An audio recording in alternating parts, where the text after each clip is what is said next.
And welcome back to the First and Goal podcast. My name is Lewis. Next to me, as always, my beautiful co-host Laraib, as we are here to discuss Week 8 of the NFL season. Laraib, um, really cool thing what we're starting to introduce here on our reaction pods.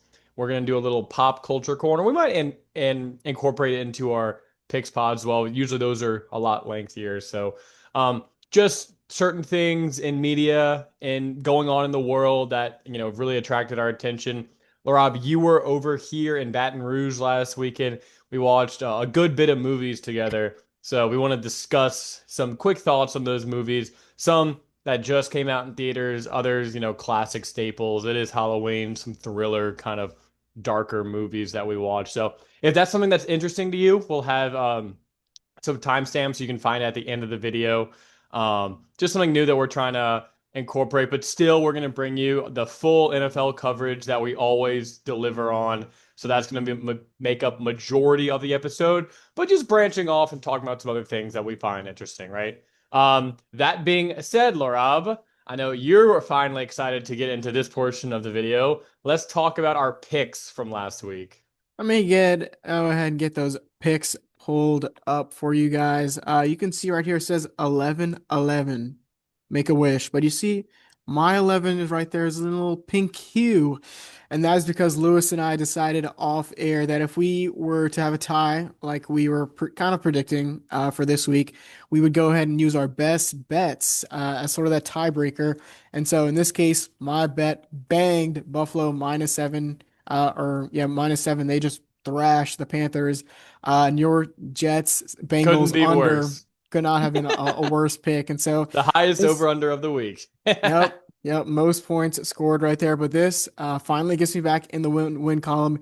You are still up 3 weeks. And so with what, 10 weeks to go, I think it's going to be still an uphill battle, but I'm excited. The most points I scored in the last It's the most points scored since week 2. So hey, we're on an upward trend over here. And pretty impressive considering the slate this past week. Only all the teams on bye as well. Just probably the least exciting week of football all season long. I mean, you're gonna have with all these teams on bye, and it was kind of a weird part in the season, but just it felt like I was watching college football. Like just so many blowouts, so many decided victories. The most exciting game was the winless Jets beating the Bengals on the road to pick up their first win of the season. So shout out them. They're not going to make a lot more episodes in the future, but hey, Aaron Glenn, Dan Campbell started his first season 1-11 with the Lions. Everyone was calling for his job that he was way in over his head, and he turned that thing around. So Aaron Glenn, keep doing what you're doing. Justin Fields, good job clapping back at your owner. But so and then normally we go into a Monday Night Football recap, but again, Monday Night Football was also really garbage this week. The Kansas City Chiefs just throttle the Commanders at home um, with a final score of 28-7. I guess just quick hitting thoughts on that game. Chiefs just continuing to live up to the bill. In the back of my mind, even going into the game today, I was like, you know, the Chiefs. We kind of thought they were back after they beat Baltimore a few weeks ago, but then Monday Night Football the week after they lose to the Jaguars, right? So I was like, maybe there's a little letdown if the Chiefs really haven't turned that corner yet, but they slammed that door in my face and they look like they've resumed the top spot in the AFC. And if we're being frank, the top spot in the NFL at this point. So as for the Chiefs, they're rolling. Any thoughts for you on the state of the Commanders right now? A team that we thought was a high tier playoff team after last season, starting to unravel here, and things are getting dark quickly. Yeah, I mean, injuries starting to pile up. Guys just continue to get older. You and I are talking about, Bobby Wagner. How many years does he have left? Deron Payne, Zach Ertz, just a lot of Austin Eckler, just a lot of old guys who you can not see a huge future for them in the next, 2, 3 seasons. Jane Daniels just what was supposed to be another good year for him, kind of derailed by the hamstring injury, and now they're, 3-5. I mean, on the outside looking into the playoffs, not completely out of it yet, but when these injuries start to pile up, their rushing attack has not been consistent. When you don't have that quarterback consistency, it just makes it tough for you. And in games like this where you're just getting, just run all over, thrown all over, it's really demoralizing for a team. Yeah, and they enter a pretty tough stretch of games coming up here as well. So depending on the severity of Jaden's injury, right? You're looking at games. You play the Seahawks at home next week, then you play the Lions, and then you get a break with the Dolphins. So that game's also in Spain, in which you come back, on Thanksgiving to play the Broncos. So it's definitely around what is it, Black Friday to play the Down Broncos. So Christmas. uh, a really hard stretch of games coming up. So hopefully Jaden can come back to play in those games. But even then, really, really tough slate for them to try to bounce back from. So this season's probably a wash. Um, I've heard some Commanders fans just saying, just shut Jaden down. Let's go into next season. Revitalize the roster while Jaden's still cheap. It sucks to think that way, but given the options and how the NFC is kind of elevated this year, pretty much all around. It's just really tough sledding going forward. So we'll see what direction they choose to go in. Moving off a lot of these older guys might be the move and try to just build young, talented players around Jaden. But let's go into our main topic of the episode, Laraib. Going in, we're basically at the midpoint of the NFL season right now, or approaching it pretty quickly. We wanted to do a top 10 quarterback ranking, Larav. And how I frame this is which 10 quarterbacks do you feel comfortable if they were your guy going into the playoffs this year? Now, a few names that I excluded from this list just based off injury and honestly based off the team's success a little bit for me. Given one guy who we think will be able to have a turnaround. I excluded Jaden Daniels and I excluded Joe Burrow, my two LSU guys, obviously. Joe Burrow, we don't know exactly when he's going to come back. And the way the Bengals just lost last week, already super tough sledding for him going forward. And then we just talked about Jaden and how much of an uphill climb it's going to be for him and whether or not he should just take the season off, right? So I excluded those two guys. Is there anyone else, Laura, that you just didn't want to even consider for this list based off of circumstances not concerning football? Just Geno Smith count. Uh, Uh, No, I think this was a tough list. I definitely the dregs in the NFL are not on here, of course. I think those two guys are the main two guys battling injury. I was considering Lamar, since he missed some time, but he is, he should be playing this week, and so I think that the Ravens can get back on track. I did have a couple honorable mentions. My first one goes out to Bo Nix. What was a really slow start to the season, I think he's really picked it up here in year two. They played a couple of bad teams, a la the Cowboys this past week and hung a 40 bomb on them, 30 bomb on the Giants 2 weeks ago. You can continue to see some of that development out of him. And so he is on the honorable mention for me. Another honorable mention is going to go to Daniel Jones. He is not the engine of that offense, but he has been playing really good football. Only 3 picks this year, very different from the former Daniel Jones. And so I feel like he is someone who can, we use the term game manager in a negative connotation, but sometimes that's something that's a good thing, when you're talking about Daniel Jones. And so I think he's another good honorable mention. Yeah, I also had him as an honorable mention. It was definitely a tough cut considering he has not played a bad game of football all season long, and they have the best record in the entire NFL.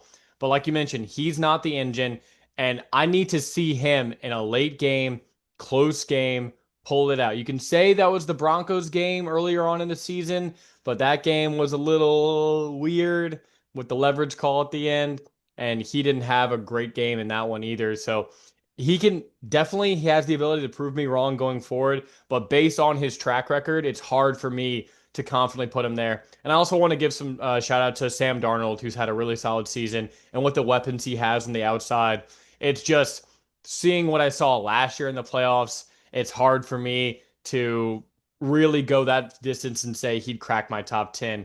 Starting at number 10, Larab, I do have Jared Goff. And obviously, you can say a very similar thing to what I just said about Darnold. Given last season in the playoffs, what he did, or I really say did not do in that game against the Commanders last year to, send the super talented Lions team home early. And it was very distressing, but so far, he still brings that high floor of just a solid offense, really, really accurate passer, being able to stand up in the pocket. And he's had big playoff moments, big playoff games before where he's made it deep into the playoffs. So he has that ability. And this Lions team starting to kind of turn a corner here. Few tough games on their schedule that he hasn't played well in. But you figure with this offensive infrastructure, with the guys they had, with Dan Campbell at the helm, that he will be set up in a good position. But I can't put him any higher than 10. That's a good one. Jared Goff is on my list, but at the number 10 spot, I'm going to go ahead and start with the youngest guy on this list, Drake May.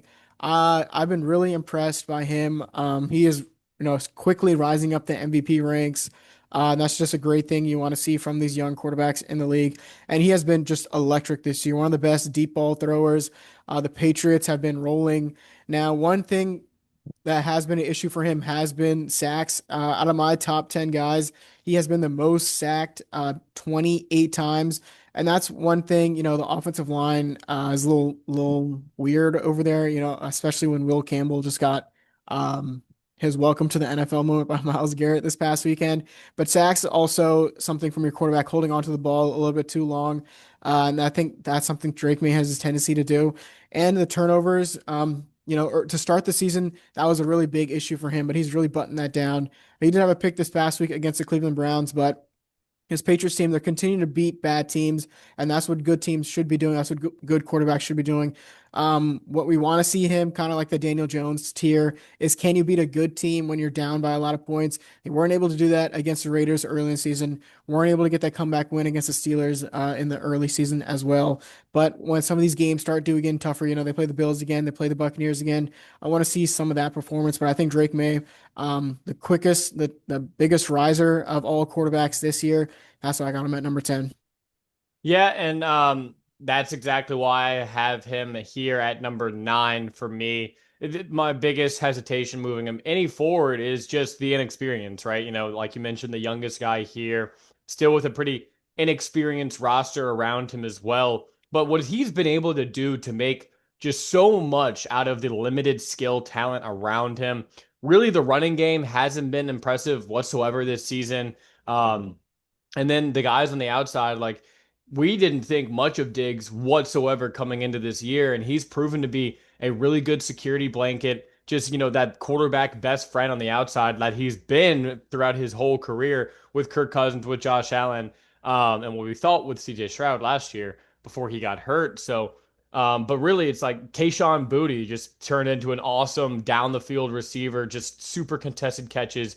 Pop Douglas, this super speedy, just finds a way to get down the field. And his deep throwing accuracy, the reason I have the confidence to put him in this top 10, given his small resume, is the super elite traits that he has displayed week in, week out of, using his mobility at times whenever he's needed to. He takes a lot of big hits, which is always a very scary thing for a young quarterback, but he's built really well that he can take on these hits, and it feels like it doesn't really affect him too much and over the course of the game.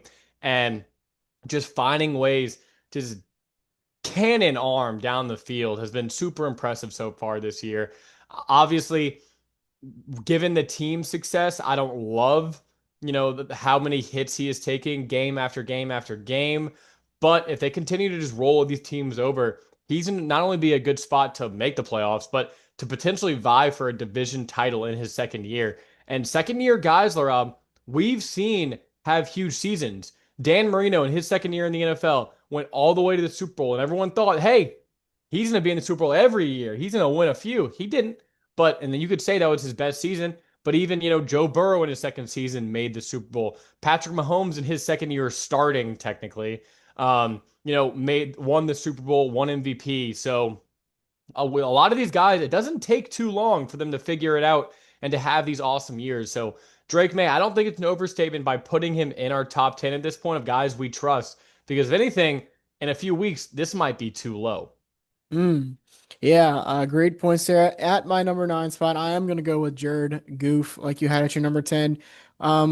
He has, no rushing upside, but we've seen him in a lot of playoff series.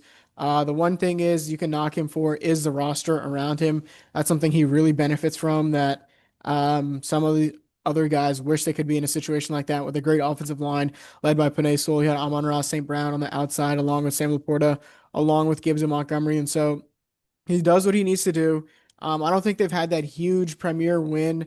I mean, they beat the Ravens on Monday Night Football, and that was one big win. But we're still waiting for to see them, face off again against the Packers, face off against some of these bigger AFC teams. And so, Jared Goff, known commodity, been there, done that. I think I like him at number nine.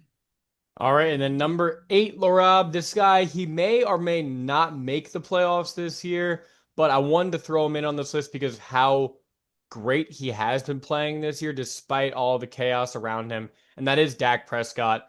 I just think Dak has been super elite this year, just from a volume perspective. He's had so many guys, really talented guys on the outside. CeeDee Lamb, obviously, no, you don't need to say much. George Pickens with the trade, he's been just fantastic on the outside. Just those two dominant outside receivers. And then Jake Ferguson's really stepped it up this year on the inside. Javonte Williams, awesome running back. And why I have faith in him is he's been around, right? He has the experience. He's been in a lot of different offensive systems. And I have faith that he can put points on the board and put your team in a good position to win. Now, in a vacuum, he might be a little higher, but given the state of his team and that defense, he has to put so much on his shoulders in order to beat some of the mediocre teams in the NFL that come playoff time. I just worry that burden's going to be way too much for him to handle. And then even in the past, when he's had these awesome teams, awesome defenses, he wasn't quite able to match these awesome other quarterbacks in his conference. So this is the highest I can really put Dak, but he's been playing awesome football this year, and he had to get mentioned on this list. He is coming up for me in a little bit at my number eight spot. I am going to put Jordan Love, someone who has been up and down throughout his career, someone who has beaten your aforementioned Dak Prescott. And he had his best game of the season just this past week on Sunday Night Football against Packers, against Rodgers, in what was supposed to be a huge showdown. But it's just been his inconsistency, right? I mean, he's been taking care of the ball, only two interceptions this year, but only, 13 touchdowns, only 1,700 passing yards. It's just been the up and down inconsistency. We've seen him, go on the road and, just beat the brakes off the Cowboys in the playoffs. We also seen him go to Philadelphia last year and throw three interceptions. And so it's just been riding the roller coaster with him. Once they start to get some guys back, we want to see them put together a complete game. Even in this first half against the Packers, the offense wasn't really doing much. And it took the second half, excuse me, against the Steelers, and it took the second half for them to really explode. I mean, he has a great chemistry with Matt LaFleur. They have a solid defense, have a game record in Micah Parsons. This team will be making the playoffs, but can they win their division? Can they dominate, their first, wild card or second round divisional game conference with a Jordan Love? Can we, continue to see him build on, get better as the season progresses? I still have a little question marks about him. That's why I'm going to put him at eight. So Jordan Love did not make my list. Ooh, Not for the fact that I didn't for just forgot about him.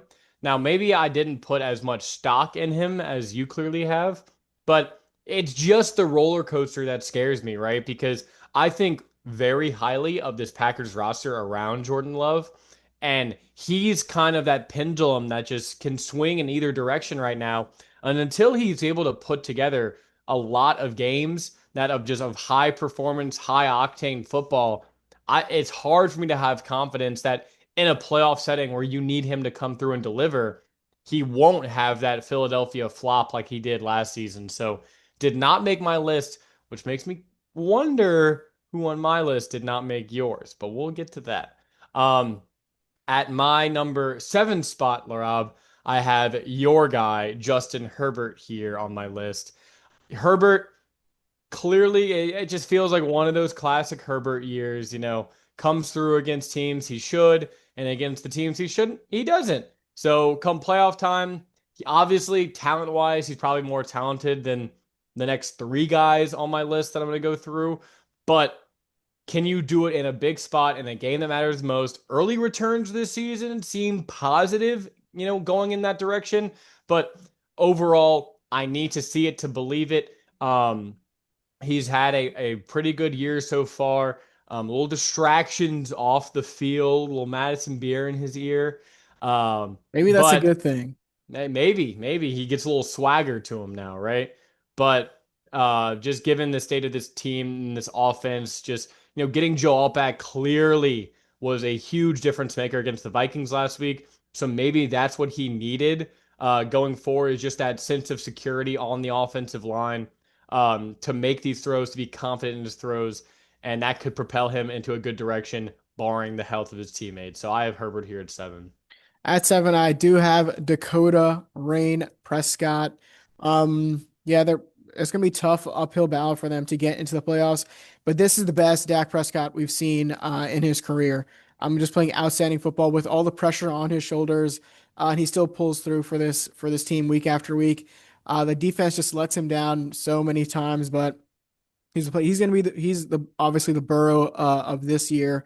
And so you have to just give him credit. I mean, he easily could have just folded underneath all the pressure they're putting on him and said, you know what, this team, we're not really good on defense. We traded away our best player, Micah Parsons. This is just going to be a year that or season that we just throw away. But credit to him, he's been standing in there, playing the best football of his career. And if they have to go on the road in the playoffs to a Philly, to a Los Angeles Rams, you feel like this team can be frisky with Dak Prescott. Now, is he going to come up short in, all those moments like he has in the past? They did play the Rams a couple years ago. They did play the Packers a couple, 2 years ago. And so he has some tendencies in the playoffs to shrink up a little bit, but the pace he's been on, I think he's going to finish with the best stats of any quarterback this season. So you got to give him the respect for that. So I got him at 7. Hey, Jerry Jones said he might consider trading for a high impact defensive player. Keep that in the back of your head. I don't know who's thinking. Hey, Micah Parsons looked really good last week for the Packers. At number 6, Laraib, I have Baker Mayfield on my list. I just think the reason I have Baker over Herbert, even though I believe Herbert's more talented football player, it's just the Baker, the confidence he brings to his team, just the never die, never quit mentality. And even in a game last week where he probably had his worst game of the season in New Orleans, but clearly did not feel threatened whatsoever by the opposing quarterback, managed the game, played the way he needed to play, didn't have to, put the ball in harm's way a lot, and just found a way to get a win on the road. So against a divisional opponent. So what he's been able to do all year, still provide that high octane passing offense with whoever's in the offense, right? Be it Tez Johnson, rookie of Mecca Ibuka, Mike Evans out for the season. All, points indicate towards that. Chris Godwin in and out of the lineup, but just finds ways to make guys work. They're going to get Bucky Irving back this year, which is going to bring a lot of juice back to the running game and to like the short passing game. So that's going to help open up a lot of things for this passing attack. And I just think that Baker just has that moxie to him, that Brett Favre quality of I'm just going to let this thing rip and we're just going to ride off the right arm of my passing attack. And I just have confidence that in a big high stakes playoff game, he's going to do everything he can and you can never count him out. And he's been in the playoffs pretty consistently year over year. It's just against those upper echelon teams, it's sometimes hard for him to push past that. But this is probably one of the best teams he's had since he's been in Tampa. Now, with the full confidence that he is the guy and they're going to rely on him, I have faith that he can be at a really high level come playoff time. At number 6, Baker Mayfield is on my list, but at number 6, I am putting Justin Herbert, someone who definitely shrinks up come playoff time. I mean, his talent wise, I have him top 3 as my talent guys, but I mean, we got to go. I have to go based off his playoff sample size, and it's just every time. I mean, it's do or die, and he dies, unfortunately, and so. We talked about it. This is the best roster they've had in his career. The weapons are all gelling together. You got Joe Alt back. The difference between Joe Alt being on the field and not on the field is day and night for this team. And we saw them just dismantle them Vikings. And so they can continue to play at this level. It's going to be tough for them to win their division. I think that is going to become down. That's going to be coming down to the wire. Them, the Broncos, and the Chiefs.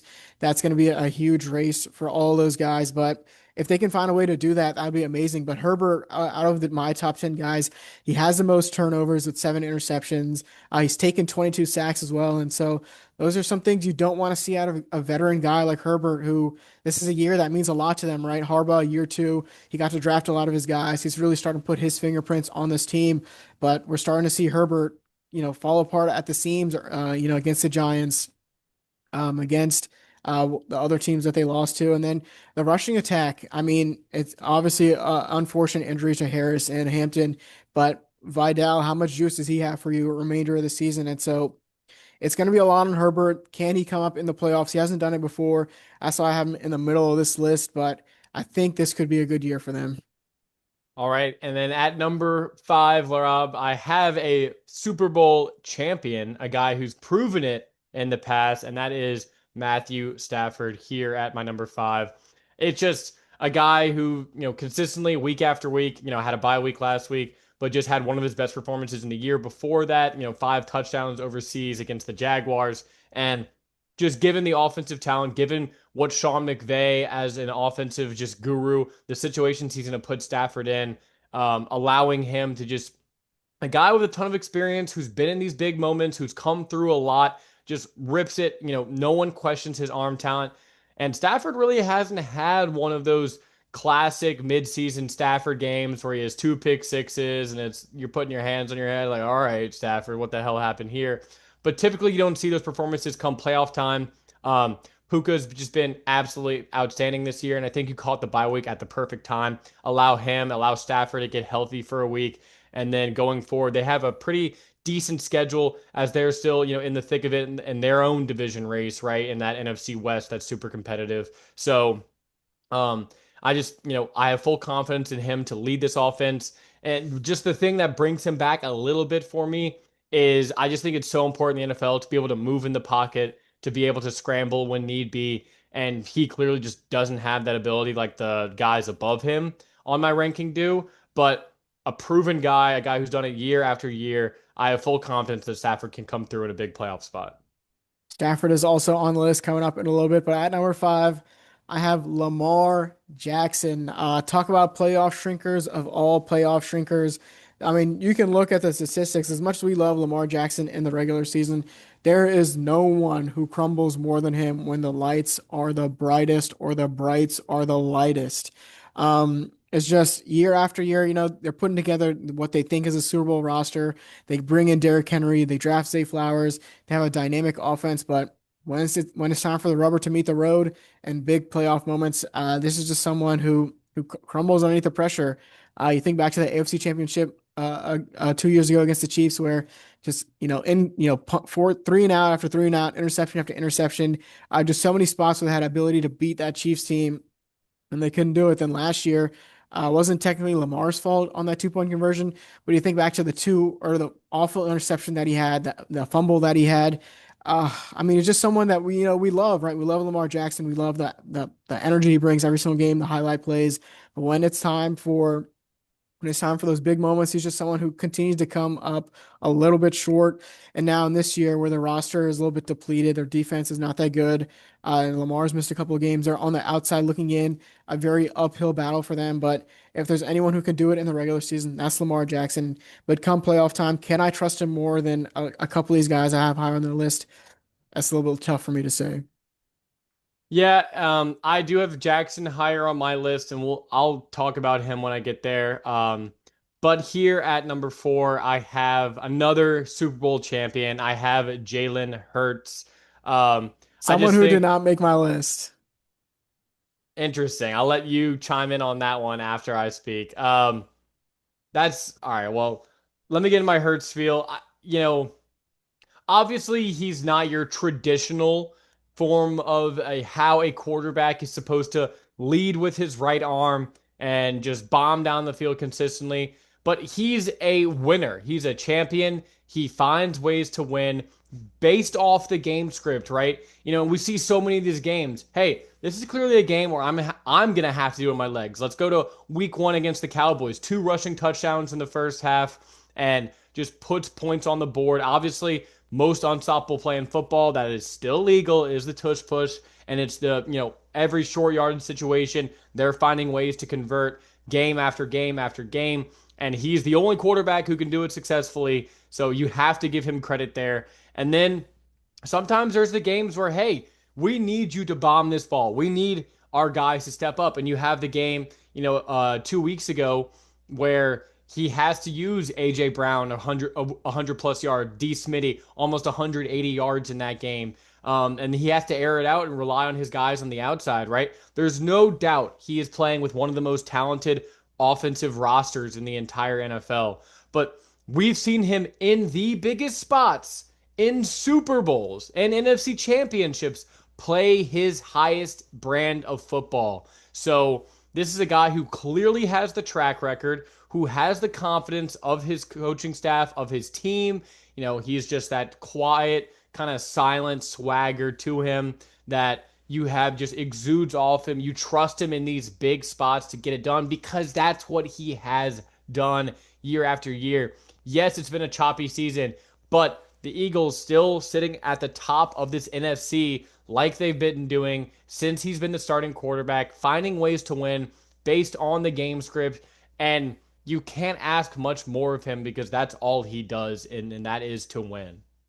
He is a known winner. That's all you can say. But from anyone on this list, maybe I mean not even no. His roster has been the best out of anyone in the entire NFL since he's been in the league. To be quite frank, and this has been the year where their defense has not really stepped up. They put a lot on his plate, and they're still winning games to a great fashion.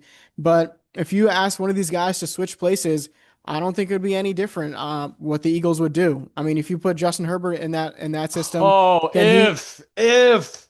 right? I mean, okay, Oh that's a my huge point. If God. right, if we're He's able to done push, it. He's the defending Super Bowl MVP, Laraib. You can't discredit that. I'm not discrediting that, but if someone else was in his spot, would it be any different? Yes. Yes, it would be different because the way he plays, his play style Oh, is three and out to start the conducive to game. winning.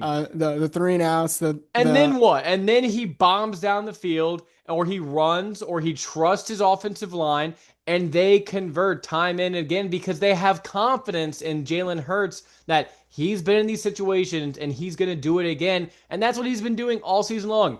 Is it sexy? Hell no. Is it boring as hell? Yes. But is it effective? There's no doubt. And if some of these guys, if they were in this position, if, why don't they just freaking do it? The defense isn't as good as it was last year. The offensive line isn't as good as it was in years past. Even last year, they lose Jason Kelsey, one of the best centers of all time, and they still roll without a hitch. So it's unbelievable to me. You don't have him in your top 10. You think that Drake May already is better than a Super Bowl MVP and you'd have more confidence in him when we've seen Jalen Hurts dismantle all these guys in the playoffs in years past. So I get it in a vacuum, perhaps, but even in these huge stake situations, he comes through. How is he going to do it? You don't know. But it's based off the game script. We can both sit here and say we don't love Nick Sirianni as a head coach.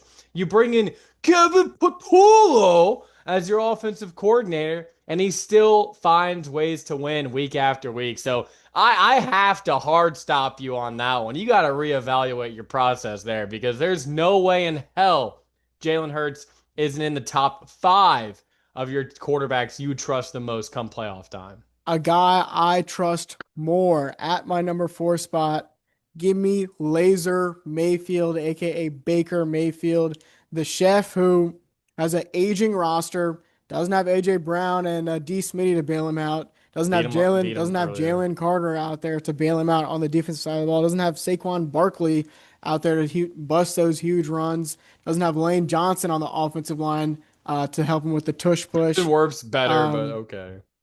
Tristan Wirfs has barely played half of the season, and so Baker Mayfield out there finding ways to win.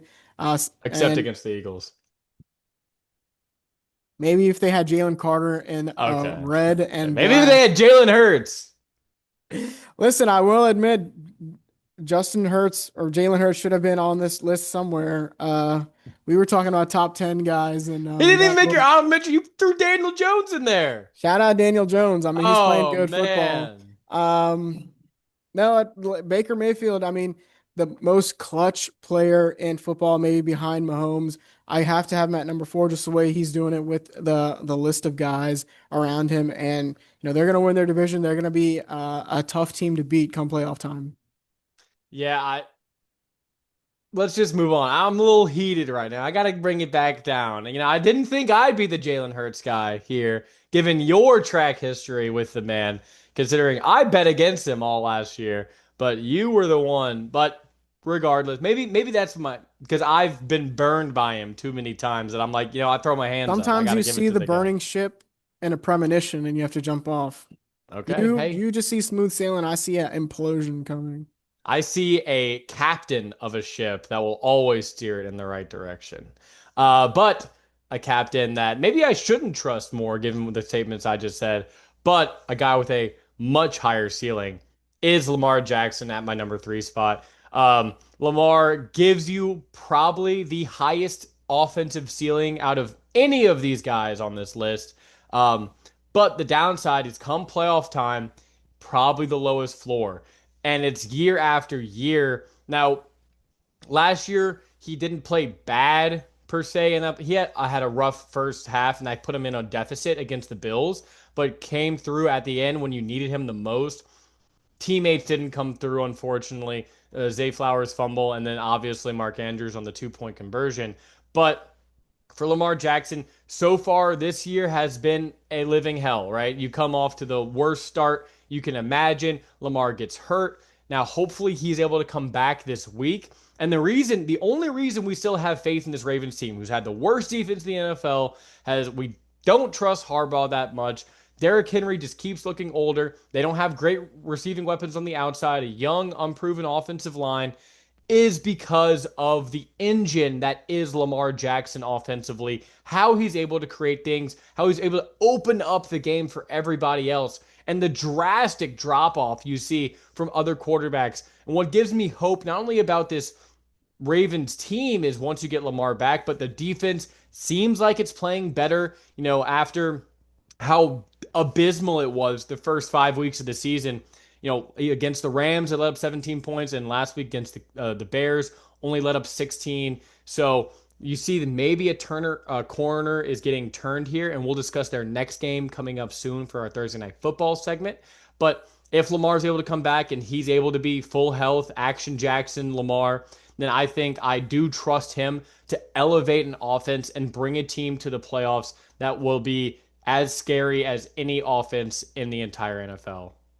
Yeah, I have to agree with all that. At number three, I am going with Matthew Stafford, Super Bowl champion, playing an out MVP caliber season, to be honest, this year. And if there's any guy you can trust in the NFC this year, it is Matthew Stafford in the playoffs. I mean, last year they gave that Eagles team a run for their money. And this year with Devontae Adams, with Puka Nacua, with Kyron Williams, their Mm. engine relies solely on Matthew Stafford, and he has come up year after year after year since coming to Los Angeles. I mean, it's been all Matthew Stafford all the time. He plays great, fantastic football.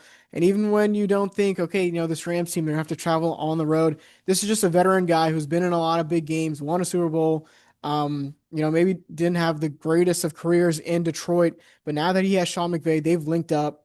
You can trust their chemistry, their offense, and that's someone you feel like you can rely on when it's time for those big spots.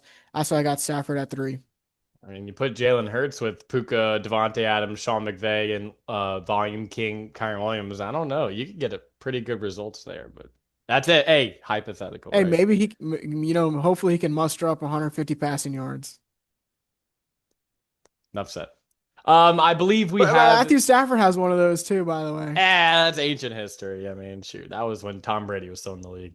Um, That Anywho, makes it more impressive. I believe here we have the same top two in the same exact order. Josh Allen at number two and Mahomes at number one. I presume you have the same. And just the reasoning here is not only the body of work, but what we've seen even this season included. There was a little chatter early on this year when Mahomes wasn't looking too great, and Josh had that awesome game against the Ravens that maybe Josh has finally found his way into that top spot. But I mean, we talk about body of work, we talk about who we trust the most. And what Mahomes has been able to do year after year after year.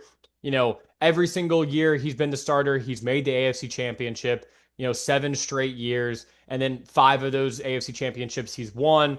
He's never lost to Josh Allen in the AFC Championship. The only two quarterbacks he's lost to, Joe Burrow, a guy who's not in the playoffs, won't be in the playoffs this year, and Tom Brady, a guy who's long retired. And so, I mean, until Josh Allen is able to climb that Mahomes mountain and beat Patrick in a playoff game, there's no way I'm going to elevate him above Patrick. And now that we see Patrick with this full host of receivers back, with an offensive line, still not really a running game, but in this elite situation, he's putting up those classic Mahomes stat lines, 3 touchdowns last night, and just an awesome offensive output. So I believe Mahomes is a clear number one, and if anything, this year is as clear as it's ever been. Yeah, I mean, there's nothing to argue here. The Mahomes Mountain, shout out Nick Wright. It is the Mahomes Mountain for a reason. He dominates everyone else below him on this list. I mean, there's a huge gap between one and everyone else on here, even between one and two. And Josh Allen, I mean, they've changed as many rules as they can for him to win in these spots. I mean, in overtime now, both teams will be able to possess the ball if they don't score a touchdown. Last year, after he comes up short on that, QB tush push, they bring in the eagle eye technology. How many more things are going to bring in for you, Josh Allen, so you can finally beat Mahomes? Will this be the year? I mean, they still lack that dude on the outside to really test defenses. It's going to be all on Josh Allen once again, him and James Cook. Can they go, presumably into Kansas City? I feel really confident in the Chiefs getting that 1 seed this year or even a 2 seed. And so it's just going to come down to Mahomes and Allen. And so far, it's been all Mahomes, and that's why you got to roll with him. Absolutely. And I mean, you look at the past 2 years, right? Only one quarterback's been able to really get the best of Mahomes, and that is Jalen Hurts, over the past 2 years. I mean, I just want to throw that out there. I just Hey, want to shout throw out that out Howie Roseman. I wish the there. Seahawks could Hey, have shout Howie out Roseman. Cooper DeJean. Shout out Kevin Patullo, right? I I mean, mean, what Jesus. Cooper DeJean had a pick six in the Super Oh, Bowl. just finding way. I didn't think this would be the argument I'd have with you today. I really thought it would be some Herbert garbage, but wow, I did unexpected turn. But that's going to be our top 10 quarterbacks. Just to recap, my 10 were Goff, Drake May, Dak, Justin Herbert, Baker, Stafford, Jalen Hurts, Lamar Jackson, Josh Allen, and Mahomes. Laraib, who were your top 10? My top 10, the list here got a little scrambled. Number 10, I believe I had Jared. No, Drake Drake May. May. Number 9, give me Jared Goof. At number 8, give me Jordan Love. 7, we were gonna roll with ooh. Just throw Hurts on Hey, there. Dak Prescott was there at 7. At 6, I had Herbert. 5, Lamar. 4, I had Baker Mayfield. 3, Stafford. 2 was Josh Allen. Of course, number 1 was Patrick Mahomes. All right. Well, those are our top 10 Hey, quarterbacks. shout out to Jalen Hurts. Shout out Jalen Hurts. Didn't make the honorable mentions, but hey, he was probably there. He was number 13.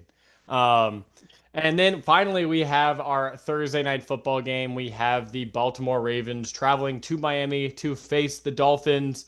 Um, Dolphins 7.5 point underdogs at home, coming off one of the more shocking victories of the season as they go into Atlanta and trounce the Falcons last week.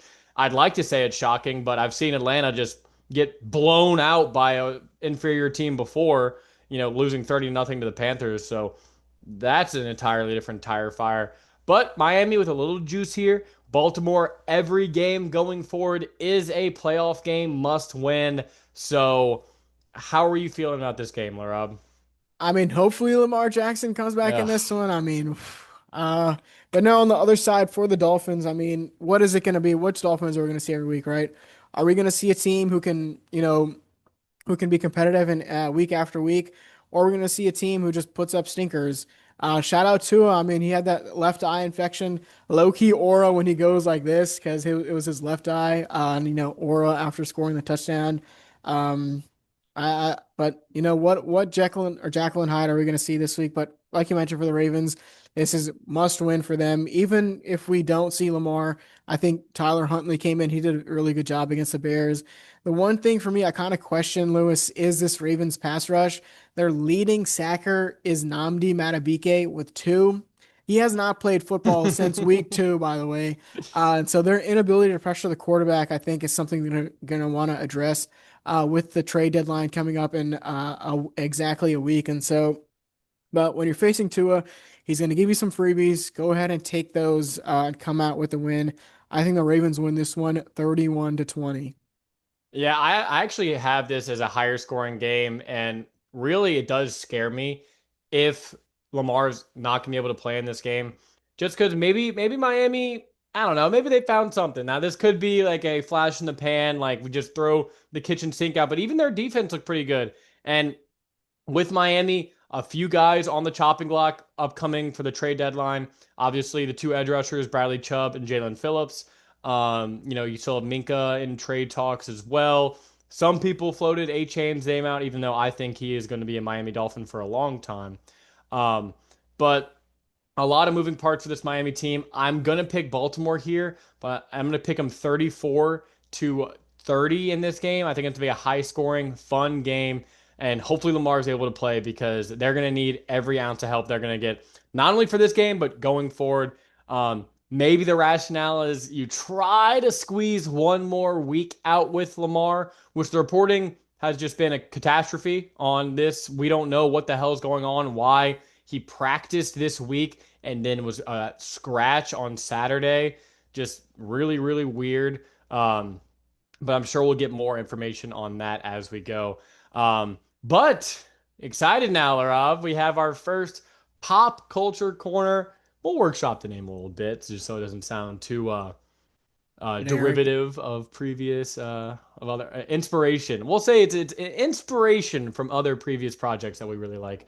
Pop culture corner here. We're just gonna go over a few movies that we watched this past week, and there's we watched four of them. One of them I don't want to talk about. Um, Shout but out Seven. shout out Seven. A lot of people like it. I don't know what's in the box. All right. Start here with the most recent movie to come out, the one we saw in theaters. Both big anime guys. Really got into it around quarantine time, and then just a super really awesome media. A lot of very fun adventure, shocking moments. A lot of stuff that you can display through the medium of anime that we both really enjoy. So we watched the Chainsaw Man. I believe it was Revenge of Rize, was the official It's just title, or the the Rize arc, Reze arc. Rize arc.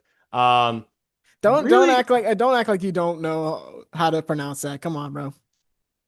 hey, You that are the hey, weeb of all weaves. Don't make me bring up One Piece on the pod. hold on. You see the bounty posters in the back? Yeah, don't question my resume, okay?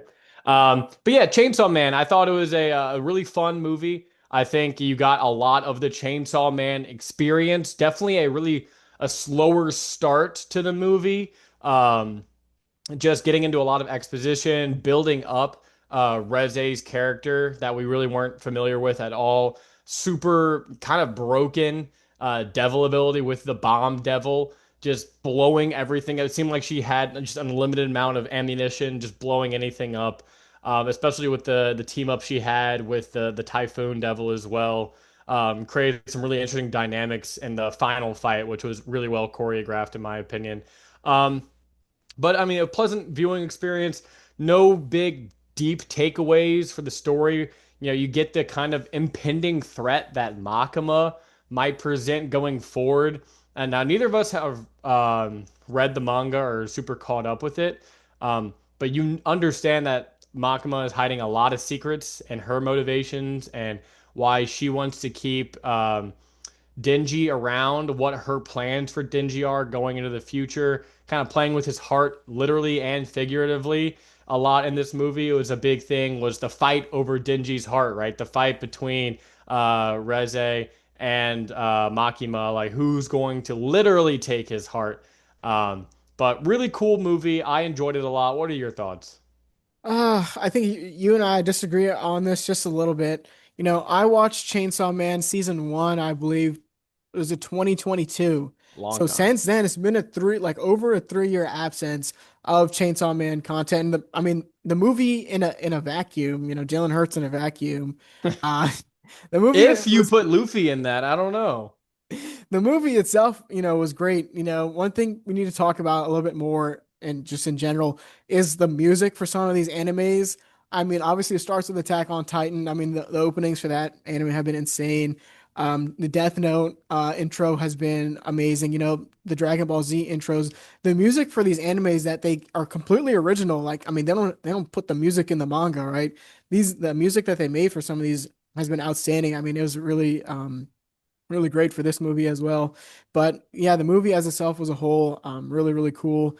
The animation, I mean, I'm a little spoiled because I saw the Demon Slayer Infinity Castle movie. It That was was just fine. out It of was this world. So it kind of looked mid to me in this movie. Um, well, the movie itself was great, but just the huge absence of content overall for this has been a little disappointing for me. And then, season two, obviously they're working on it, but no official, announcement yet. And so that has been another disappointing factor for me. But the story, of course, is interesting. And there's a lot of mystery behind what exactly is going on with the different characters. The whole premise of the show is actually really cool, where you have all these different devils, and they have their own different powers. And based on what we saw in this movie with the Bomb Devil, who is not even, one of the top dogs, the Gun Devil is supposedly the big bad. And so I just want to see how insane the destruction they can get out of that guy. Um, Yeah, and what so, kind of gun outclasses a bomb? I mean, I'm not exactly sure how that's gonna scale up, but sure, go go yeah, go I crazy. mean, obviously this anime is a little bit more risque than some of the other ones. And so, but I think a great showing. And then if we look at a little bit more of a macro picture, if you want to do that real quick, 108 million box office worldwide. That beats the Springsteen biopic, which had Jeremy Allen White as a star. Was supposed to be a huge opening for that movie. Blows that out of the water. Regretting You, another novel adaptation. I'm not sure if you heard of that. That was kind of supposed Colleen to be, Hoover. yeah, it was supposed to be a big opening this weekend as well. But Chainsaw Man just blows that out of the water. And then, of course, Demon Slayer, 666 million box office worldwide. Those were kind of, the two big hits of the year. And so we're going to continue to see some of these anime movies being made. And I think that's a good thing. But I don't want to, have it kind of distract from what overall is anime. That is the TV shows. We saw Attack on Titan kind of towards the end of its run, kind of pivot Just screech towards to a halt as well. exactly and move towards the movies. And so I think the movies are a great thing. Obviously, this huge box office turnouts is a great thing for the anime companies, but I don't want to see the shift towards movies per se over the TV shows. I necessarily don't mind. I think it's overall positive that anime has taken on, such a popularity that now like real legit, domestic producers and content creators are going to start to pivot in that direction and put money and eyeballs and marketing towards these projects, right? Uh, And then I think these studios and stuff, because of the popularity, like we saw with Infinity Castle, Attack on Titan, some of the big quarantine, bangers that we've had. Even One Piece Film Red, opened with a $330 million box office, right? So these movies that are increasing in popularity, I think these animation studios should be getting a lot more funding, a lot more. The teams, the size of the teams can get a lot. Now you don't want too many chefs in the kitchen, or you get a lot of just slop. But starting to pivot these stories and their direction to where they can properly, keep the life of the anime, the show format, but also delivering on these huge moments in a grand movie scale, right? One of our favorite animes, and just stories in general, Jujutsu Kaisen, that's taken a huge popularity boost over here in the States. And we're anticipating the season three, the culling arc coming out soon. So whenever that, there's a big scene that we know is going to come pretty soon in the story, and we hope that that gets the justice it deserves with the animation and with the whole team coming together to produce it. So I'm just really excited for anime in general. I think that it's becoming a lot more popular, a lot more mainstream, and just telling these awesome stories and showing these characters that what now we're in this kind of weird culture thing where everything seems like it's a reboot. Everything seems like it's a stolen IP that they're just refurbishing because that's what people know. That's what people like. But with anime, it's all these fresh new stories and a really cool medium to display that. So overall, positive things. But right now, we're in a clunky figuring it out phase with these studios that we both agree that could use some work. But two other movies quickly that I'd like to hit on that we watched. Older movies, obviously, but still cultural mainstays. One of them more so than the other. And we'll start with the more popular one Silence of the Lambs. Who's the director, Laraib? Before I misspeak, Silence of the Lambs. You can look that up for me real quick. Yeah, yeah. Um, but a classic, Halloween themed, the Hannibal Lecter story, right? That everyone knows the cannibal serial killer, just psychopath, who contributed to a huge case that was, bringing down the serial killer Buffalo Bill. And just a really awesome, thrilling story. Super, super intense moments all throughout. And a lot of really big themes of rebirth and just how to really get Transitioning. transitioning, right? Getting into a psychopath's mind. What goes through their mind? How are they different? How could a normal person conversate and approach themselves to a serial killer?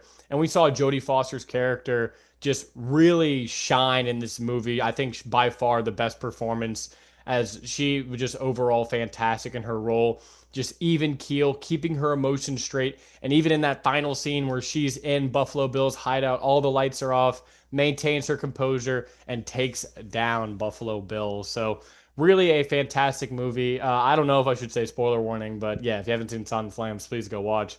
Um, but really, really fun watch, super thrilling, exactly what I was looking for when I clicked on the movie. What are your thoughts? Yeah, so directed by Jonathan Demme. This is obviously his biggest known movie. Nothing else Yeah. that kind of stood out to me. But no, no, a fantastic movie. A movie that you and I both know. Okay, we knew what Silence of the Lambs was before going into it. We kind of had a premise. This is what's going to happen. You don't know exactly how it's going to get there, but really, really, really, really interesting. And something I have been doing is going back and watching a lot of like 90s movies. And one thing I wouldn't even say surprised, but one thing I really like though is just the great writing of the movies, right? There's not a Mhm. point in the movie where you're really disinterested or you're on your phone scrolling through TikTok. It's just something that it just holds your attention throughout the movie. Even when there's not huge action things going on, you're just really interested in the acting, in the dialogue, and that's something I've really come to appreciate of some of these older movies. And that's what this movie did really well. I mean, if you think about the entirety of the movie, it's just Jodie Foster for the most part going and talking with Hannibal Lecter while he's in his jail cell. And they're still able to hold your attention throughout doing that throughout the whole movie. And so I thought that was really well executed. A lot of huge motifs in the movie, like you mentioned, about rebirth and about revenge or transitioning yourself.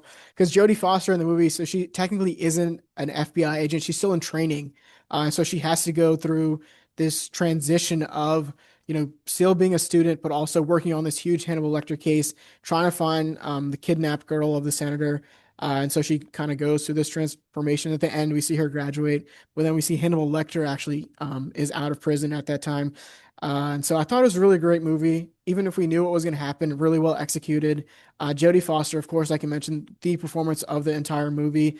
And it kind of shows because they have sequels of this movie with Hannibal Lecter, with Anthony Hopkins reprising his role, but those movies just were not able to stand up to what this was. Yeah, I overall just really, really pleasant experience. Segueing now to a movie that neither of us were familiar with whatsoever.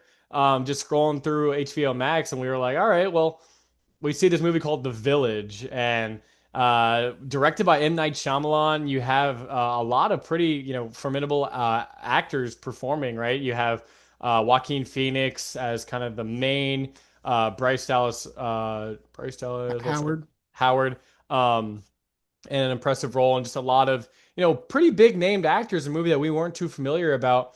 The premise of it is this remote, this village and there's these weird monsters that are in living in the forest, and they're strictly forbidden to enter the forest, and you can't wear the color red, um, and because that's the bad color, that's the enemy color, and you can't wear it, or they'll see you, and they just come up with these like crazy stories and stuff, and it's really the twist that's supposed to like shock you in this movie, and it all builds up to the final moments where we figure out this twist.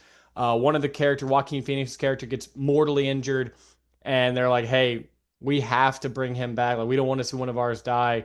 But the other towns outside of the forest, they have the medical supplies, and ultimately, we find out in the twist that this is not some mythical world with these crazy creatures living in the forest. This is just 2000s America, and this billionaire's son, you know, brought together a bunch of outcasts, people who were done with society based off loved ones who were killed. They didn't like how everything was set up. They wanted to return to a simpler time of creating things on your own. So when Bryce Dallas Howard's character reaches the end of the forest, it's really just this remote area in a national park that is in modern America.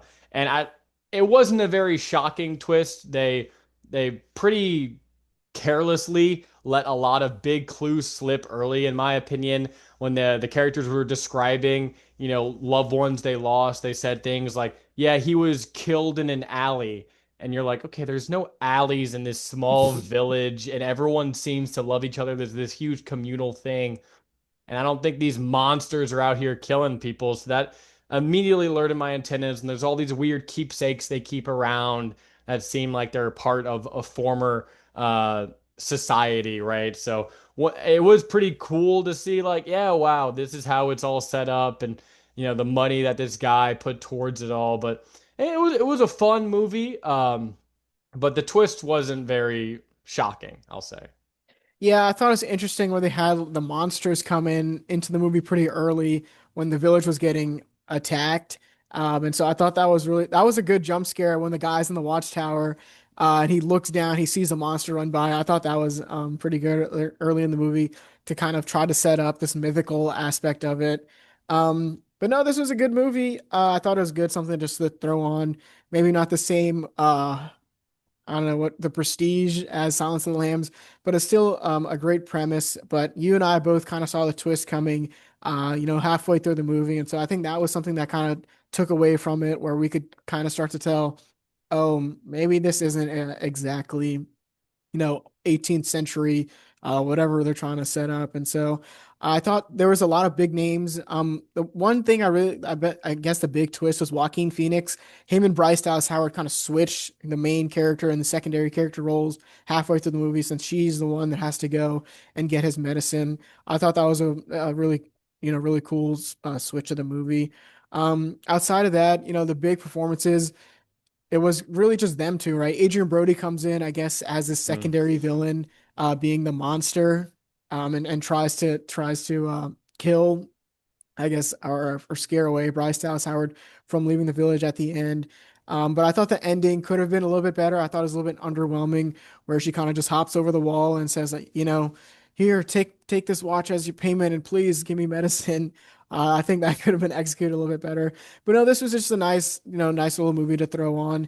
I think the total runtime ended up being around 2 hours, 2 hours 15. It felt I like a full movie. They didn't have a lot of down points. It was just, I don't know. Yeah, maybe they could have cut down on it a little bit, in my opinion. I thought there's some points that, like, I guess they're trying to do a lot of world building, which was cool, but at some point, the facade really comes down. But overall, it was an enjoyable watch. Yeah, the concept itself is really interesting. I just feel like they didn't execute it to the best of their ability. Especially when you like, yeah, it's definitely a stark contrast from Silence of the Lambs with how well that was written. And when you're watching those pretty much back to back, it's like, oh shoot, okay, that's a. I feel like this will be an interesting rewatch, seeing kind of like smaller clues and things that are being dropped throughout the movie, where you're like, oh, okay, that's interesting. That this is clearly a setup for something. Maybe another clue that we didn't see in the first watch.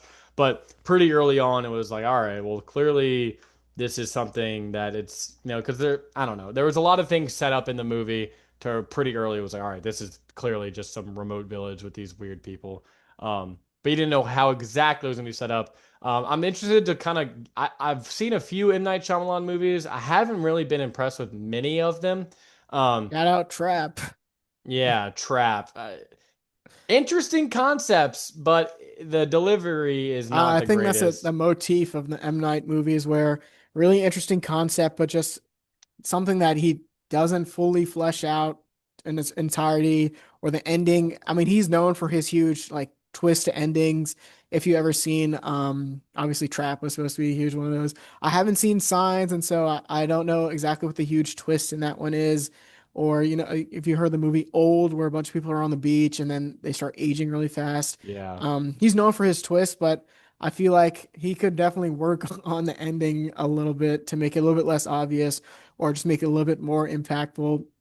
But if you guys have any M. Night movies you want to recommend to us that you want us to talk about, go ahead and leave them down in the comments below. All right. Well, that was fun, Laraib. First debut of the Pop Culture Corner segment. Let us know what kind of stuff y'all want to hear about. Definitely, this is kind of an open segment for y'all, for whatever the audience and stuff wants to hear about. Let us know what y'all are thinking in the comments down below, or kind of different subjects, topics y'all would like us to hit on. Obviously, we're going to try to keep this, majority NFL. We just thought it would be a fun thing for us to kind of diversify ourselves. Just doing strictly NFL all these past few years. Eventually, we might do some basketball, but we'd rather do some of our things, right? So, let us know what y'all think if y'all liked it or not. But Rob, you got anything else for us before we get out of here today? Yeah, shout out Jalen Hurts, but this is the First Go podcast signing off. Peace.